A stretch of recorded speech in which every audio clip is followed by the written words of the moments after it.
ko'y bagong bagyo nga mosuluray mga lods. Nakita ra po na ako ni diri sa apps mga lods. Ganina nakita na ko ganina sa weather forecast nga nay bagyo nga mosuluray. Gitanaw ko na ko dayon sa apps, kaning apps. Live na ni siya via satellite ni siya mga lods.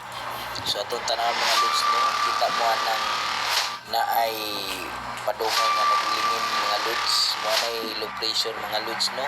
So kumulan po na sa yuta mga lods, mo na nang matawag na to nga typhoon o bagyo.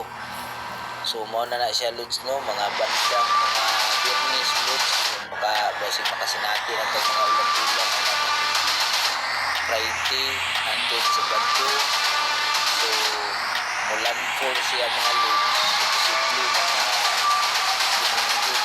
siguro kay dool naman guys siya karong Sabado pagka Domingo atong tanawon mulan po na ba siya kay makita na to ng lingin da mga lods nga naglingin siya nga gipalibutan og pula tapos orange mo na siyang low pressure mga lods sa atong tanawon adlawng Domingo murag kusog na gyud ang ulan ana so posible mulis pa na siya kabalo so diya dapitan no bandang Visayas din so mag-amping-amping bante-bante tatanan mga lods ha. So God bless tanan o God will protect us always. So tabang tagampo tanan mga kaludski.